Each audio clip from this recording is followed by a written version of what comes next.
પ્રશ્ન નંબર 3 ગુણાકાર શોધો।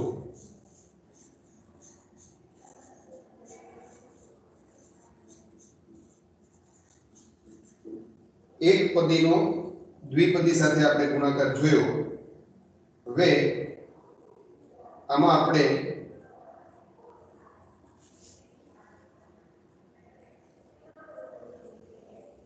પહેલો દાખલો a વર્ગ ગુણ્યા 2a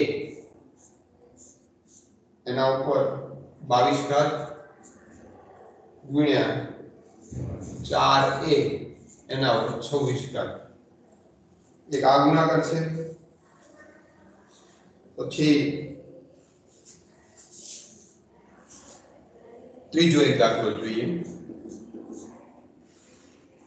-10/3 pq ઘન ગુણ્યા 6/5 p ઘન q। તો અહીંયા a વર્ગ એકલા છે। આગળ તમને કોઈ અચળ પદ આપેલું નથી 2 3 5 7 એવું કાંઈ। તો અહીંયા આપણે એક માનીને ચાલીએ। પહેલા અચળ પદોનો ગુણાકાર કરી નાખીએ। 2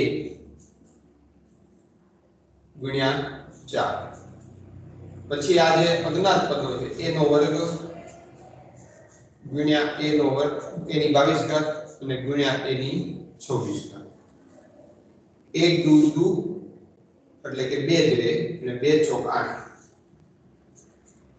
હવે તમે જો આપણે ઘાત ઘાતાંકમાં આધાર સરખા હોય અને ગુણાકારની નિશાની હોય ત્યારે ઘાતનો સરવાળો થાય। આ ત્રણેય ઘાતનો સરવાળો થશે કારણ કે આધાર એટલે જે આ આધાર કહેવાય એ ત્રણેય સરખા છે અને ગુણાકારની નિશાની છે। આગળ આપણે ઘાત ઘાતાંકનું પ્રકરણ જ્યારે અભ્યાસ કરશું ત્યારે એના બીજા નિયમો જોઈશું। 22 ને 2 24 26 માં 24 ઉમેરો 50 તો 8 a ની 50 ઘાત આ જવાબ છે। હવે આ બીજો દાખલો છે।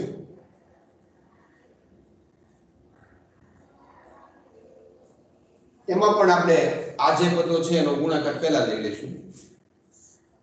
-10/3 ગુણ્યા 6/5 ગુણ્યા p q ઘન ગુણ્યા હવે આને લઈશું p ઘન q। હવે આપણે છેદ ઉડાડવાના છે। 3 દુ 6 3 દુ 6 થશે અને 5 દુ 10 2 દુ 4 પણ નિશાની આપણે અહીંયા માઈનસ ની છે અને અહીંયા પ્લસ ની છે। પ્લસ અને માઈનસ નો જ્યારે ગુણાકાર થાય ત્યારે નિશાની માઈનસ ની આવે। આપણે અગાઉ સમજી ગયા છે ઓછે વત્તે ઓછે। તો -4 ગુણ્યા અહીંયા p1 છે અહીંયા p3 છે। આપણે અગાઉ વાત કરી હતી આધાર સરખા હોય અને ગુણાકારની નિશાની હોય તો ઘાતનો સરવાળો થાય। અહીંયા તમે એક ઘાત છે માની લ્યો 1 + 3। એવી જ રીતે q માં 3 + 1 તો 3 ને 1 4 q માં પણ 3 ને 1 4। તો આટલી સરળ રીતે આપણે આ દાખલો ગણી શકીએ છીએ। તમે ચોથો દાખલો